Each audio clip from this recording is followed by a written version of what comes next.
Good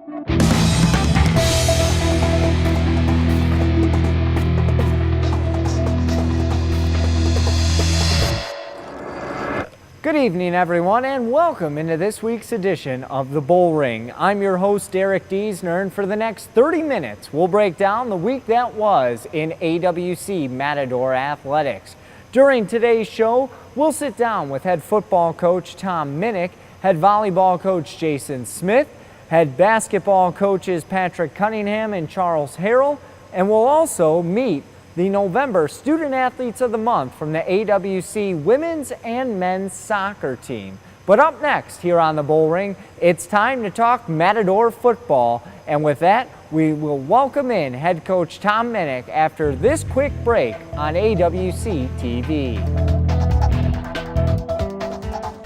Welcome back into the Bullring, everyone. Derek Diesner back with you, and it's now time to talk Matador football. And with that, we welcome in head coach Tom Minich. Coach, thanks so much for joining me. Thanks. All right, let's talk some Matador football. You guys were on the road to close out the WSFL playoffs this past week in Tucson and struggled a bit in the first half, but then your team came alive in the second half. It did. I mean, we still struggled the whole game, basically, but, being the last game and against Pima after beating them 40-6, I think the kids kind of walked into it and just got shell shot by them, and they played really hard like it was their bowl game and their last game of the season, and we walked into it like we're going to kick your butt, and we didn't do it. So it's hard, because you're dealing with 17, 18, 19-year-old kids and everything that's happened to us, and trying to get them up to play a game that they've already beat a team, and playing Pima, which hadn't been the greatest team throughout the years, and they got us and they beat us. Now, in that game, you were without both your kicker, Tyler Blackburn, and your starting quarterback in Tyler Rogers.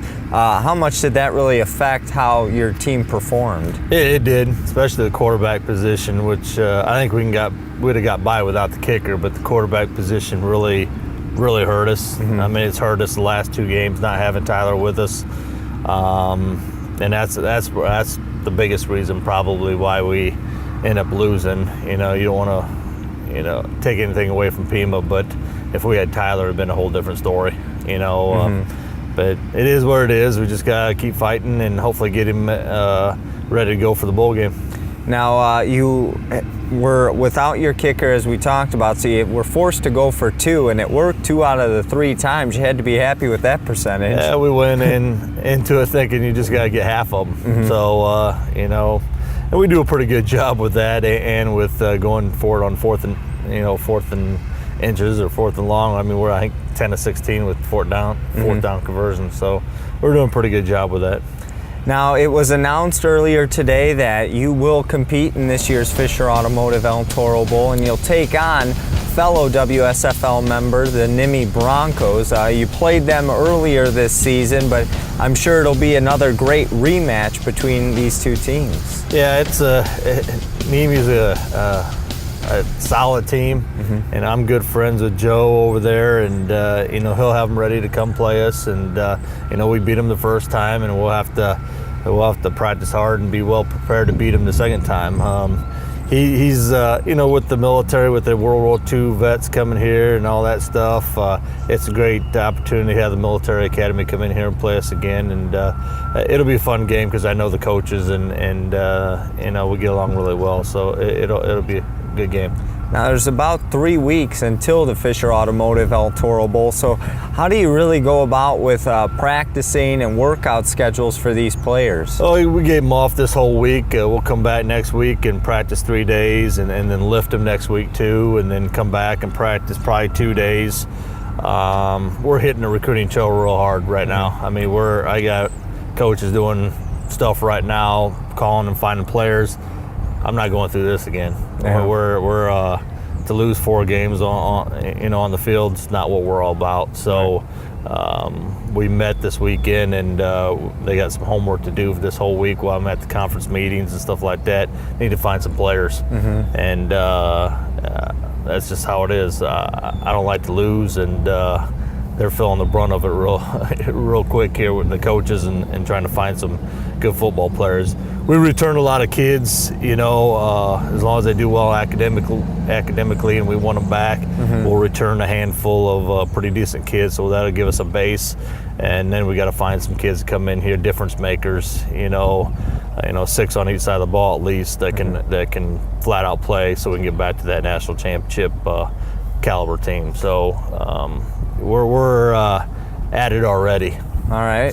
So how is the team morale right now after these 3 straight losses, but now knowing that you'll get to play in this year's Fisher Automotive? I haven't met with them yet, so okay. I couldn't tell you. After the game, they were pretty down and pretty shaken up after the game. Some of the kids were, that it meant something to them, but I haven't met with them yet, so won't know until probably next Monday when we start practice again. Okay.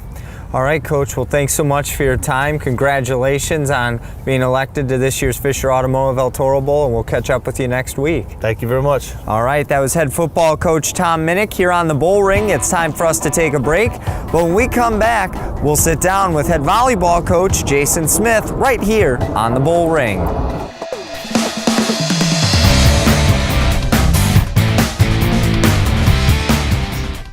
Welcome into the house, everyone. Derek Diesner back with you here on the Bullring, and it's now time to talk Lady Matador Volleyball. And with that, we welcome in head coach of the Lady Matadors, Jason Smith. Jason, thanks so much for joining us. Great to be here once again. Yes, let's talk some Lady Matador Volleyball. It's been a while since you were last in action, last Wednesday, right here inside of the house.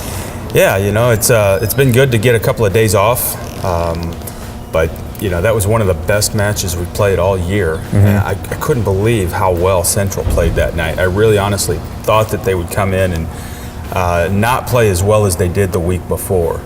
But they came in and played better, and we were well up to that task. Yes, you were, and because of that, you are now not only the ACCAC champions, but you're also the Region 1 champions, and that has to put a smile on your face. Absolutely. We just need to put the cherry on top of the sundae. That's what we're doing this week, is trying to win that district championship.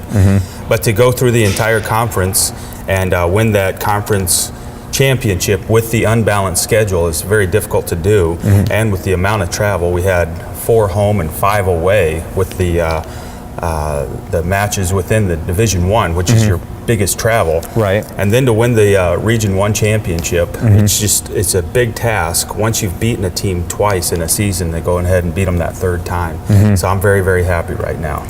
Now, another big task at hand tonight, the District C Championship, and if you're watching us right now, well, why aren't you out here? Game's about to start, so get out here.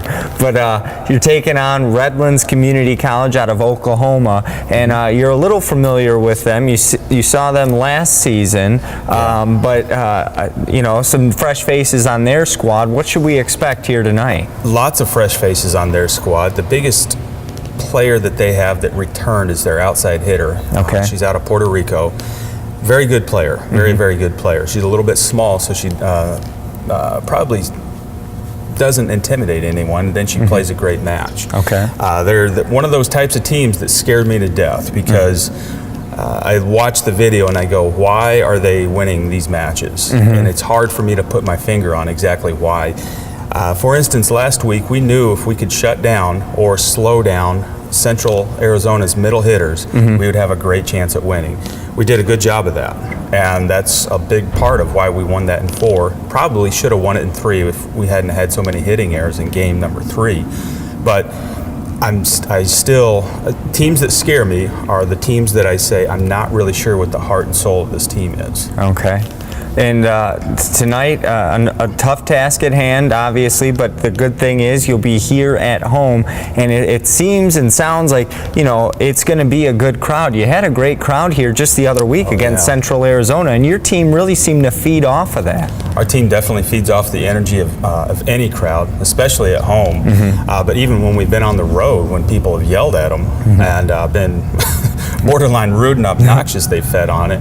But yeah, I just have really enjoyed the environment here. It's not only, I've said it a few times before, it's not only just that the people are here to support our team, but those people are having a good time. This has just been a fun place to play, a great college environment, and it's, one of the best deals in town. $5 and you get to have a great time for about 2 hours. Yeah, and it gets loud in here. It's a lot of fun. Now, some of your star players, you have Maria Del Mar, Guzman Franco, and Abby Nolan. So we know a lot about those two players. But what other players should we keep an eye out for tonight against this Redlands team? I'm really looking for a big match out of Amber Graham. Okay. She's done a great job this season. Her stats haven't been nearly as high. Taylor Price has been a rock in the middle. She's the best blocker on our team right now. Okay. And that's the one skill that doesn't quite get as much praise because it doesn't score as many points as you're attacking. The player that's come on the most in the last, I'd say, 4 weeks is Gabby Diaz. And she has really started to up her game a lot. And then at different times throughout the course of the last, I'd say, 5 weeks of the season, Sashiko Heredia Sinai has been the best player on the court at different times. Yeah. So, I mean, that's really what's making us good. It's not one player is carrying us. Early on, we did get carried a lot by Maria. Okay. But right now, it is a 5-option offense. I mean, I don't know how I even forgot Jocelyn Rodriguez. Oh, yeah? Who is just been such an outstanding libero.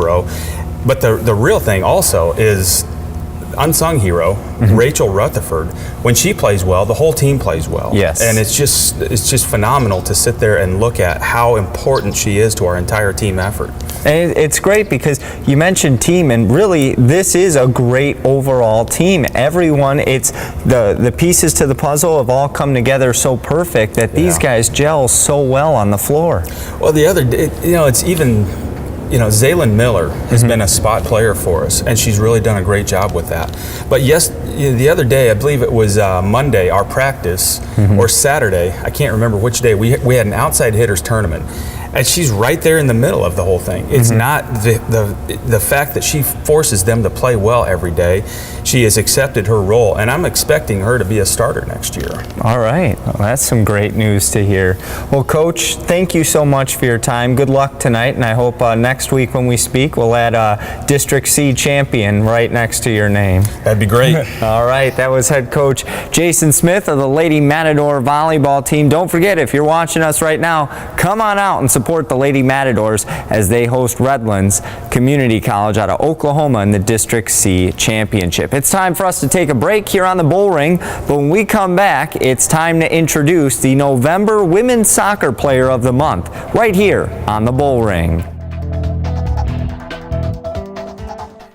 Welcome back, everyone, into the Bullring. Derek Deisner back with you, and it's now time to meet our November Student Athletes of the Month. If you'll remember, back in October, we started this new segment, and we started with the AWC Lady Matador Volleyball team, with Taylor Price being our inaugural winner. Here in the month of November, it's time to have a winner from both the women's and men's soccer team. And joining me now is the winner from the women's soccer team, goalkeeper Carolyn Sosa. Carolyn, thanks so much for joining me.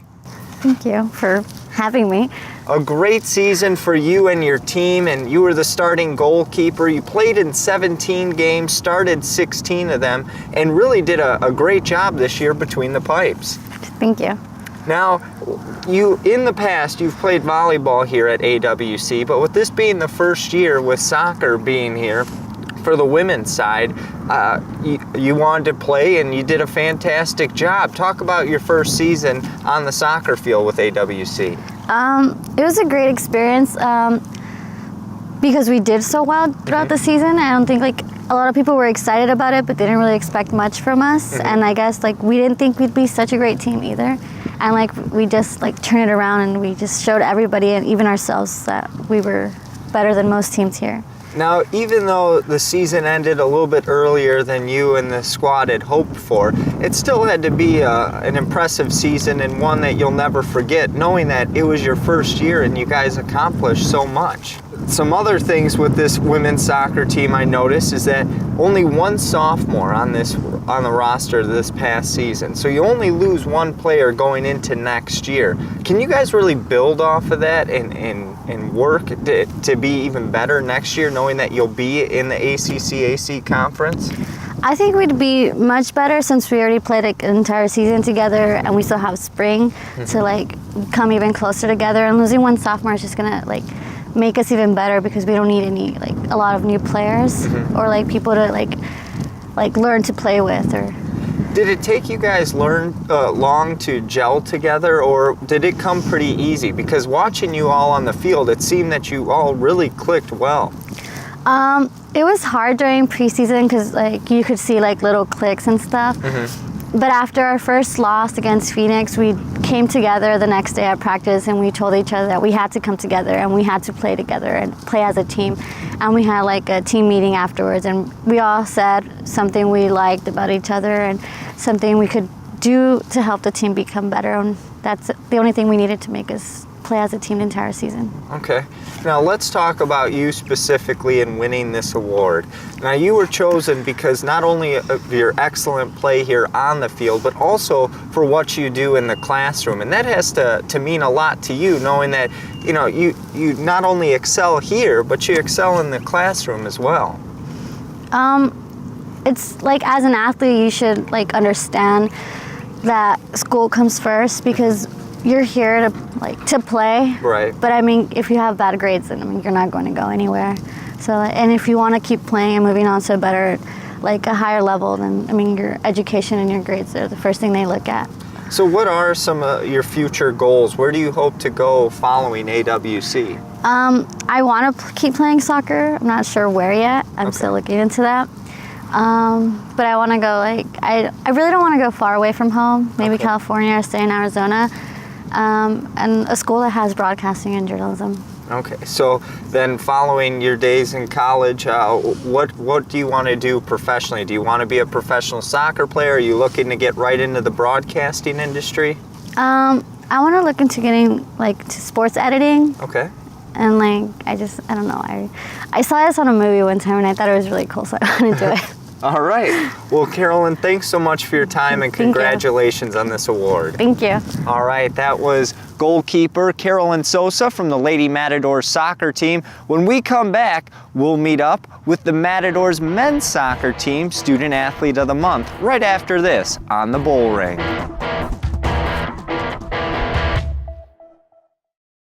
Welcome back into the Bullring, everyone. Derek Diesner back with you, and right now it's time to meet the Matador Men's Soccer November Athlete of the Month, and that is midfielder Julio Castillo. Julio, thanks so much for joining me. It's a pleasure being here. Now, this has to be a great honor to be selected from the men's team as the November Student Athlete of the Month, because this honor says that not only are you doing great things here on the field, but also in the classroom. Yes, this is what we have to do because it's responsible to be in an athletic team. This is my case in soccer.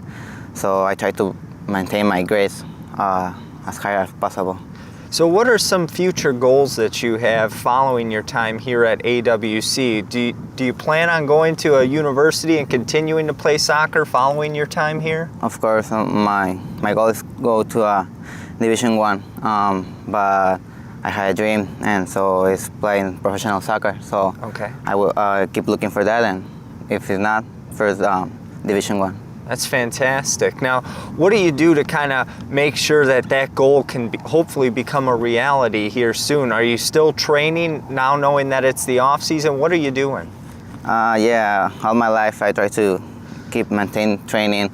I just rest like 2 weeks of the year, and then just practice in my technique, in my physical and everything. Okay. Now let's talk about the team and how they did this season. A winning record, you make the playoffs, and you get a nice victory here at home to open up the playoffs. You guys had to be thrilled about that because that was a cool, windy night, and yet you were able to come out with a 1-0 victory over Glendale. Yeah, it was an awesome victory, but since the beginning we expect at least be the championship, so that doesn't happen, so we didn't feel good.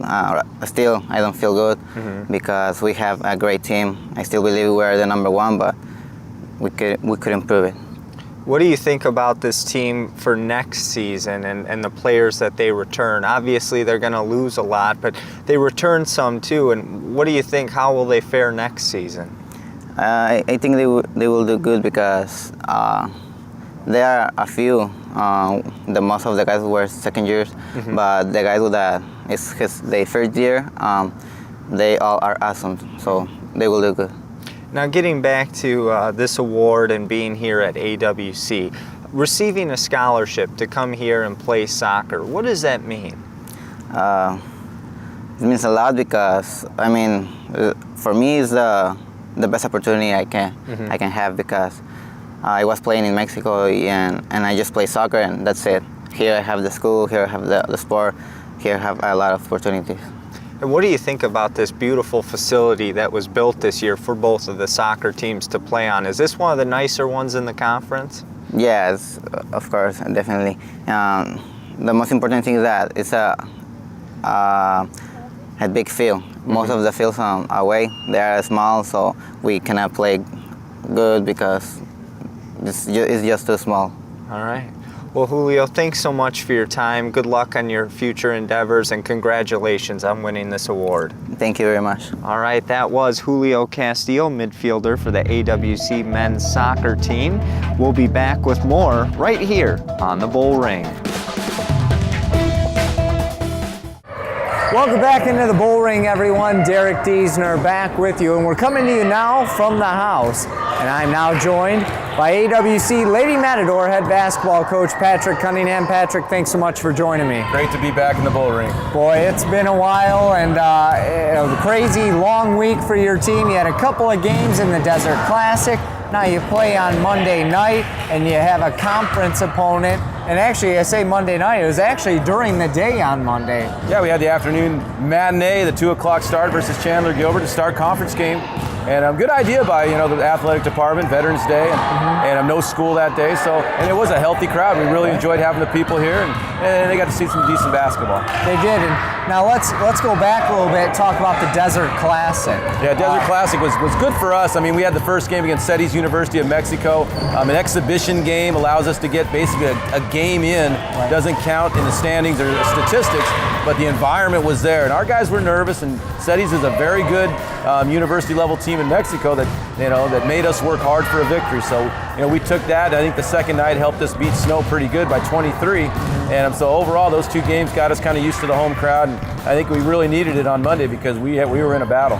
And talk about that CETIS game a little bit. It was an exhibition, and they really gave you a run for your money. And how good of a game is that to kind of test your team? And even though, it's labeled as an exhibition, they gave your team a good run. Oh yeah, there's no question. They're a great team to play because they're very disciplined. They've got great fundamentals.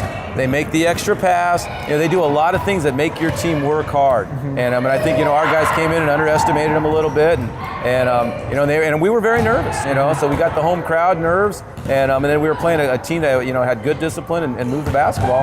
So we had to, we had all we could handle, and but we've had a few close games so far early in the season, and we've been able to come away with a couple of victories. So I think that got us ready to go, and again, I think it paid off the next night versus Snow.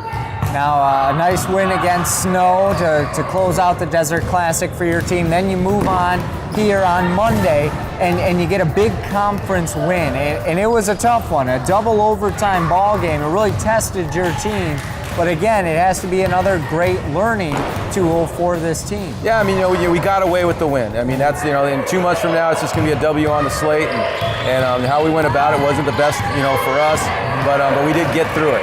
And Chandler Gilbert was a team that came in with a bunch of sophomores, a good shooting basketball team. They had a lot of confidence. They moved the ball around. They made their shots. And we were very fortunate to walk away with a win. But we did learn a lot about our team, and hopefully our team learned a lot about our league, that you've got to come to play for conference games every night out, no matter who you're playing.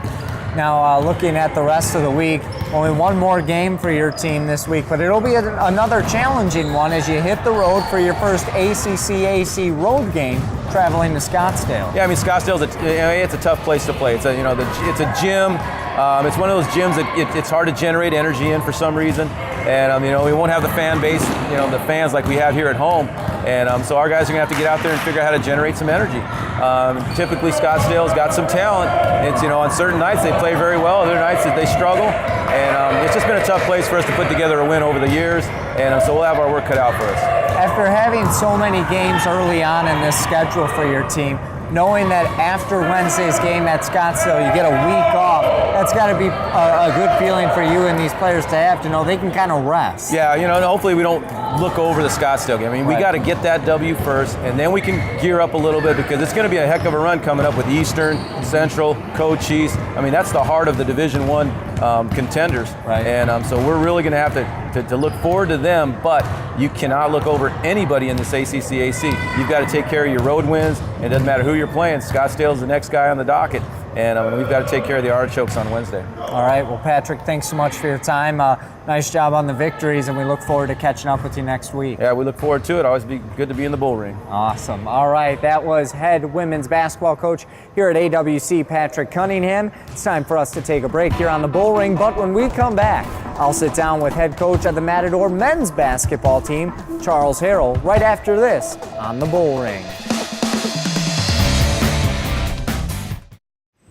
Welcome back into the Bullring, everyone. Derek Diesner back with you, and once again we are back here inside of the house, and it's now time to talk about the Matador men's basketball team, and with that we welcome in head coach Charles Harrell. Charles, thanks so much for joining me.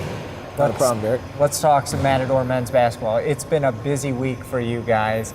You get back from playing in a tournament in Tucson, and you host the Desert Classic here, and some great competition that came through these doors. Yeah, Snow and Eastern Utah are both really good teams, and we were fortunate to beat Snow and unfortunately lost to Eastern Utah. So. And a tale of two different games, really. I mean, you look at that Snow game, you were behind early, but you get a nice comeback victory.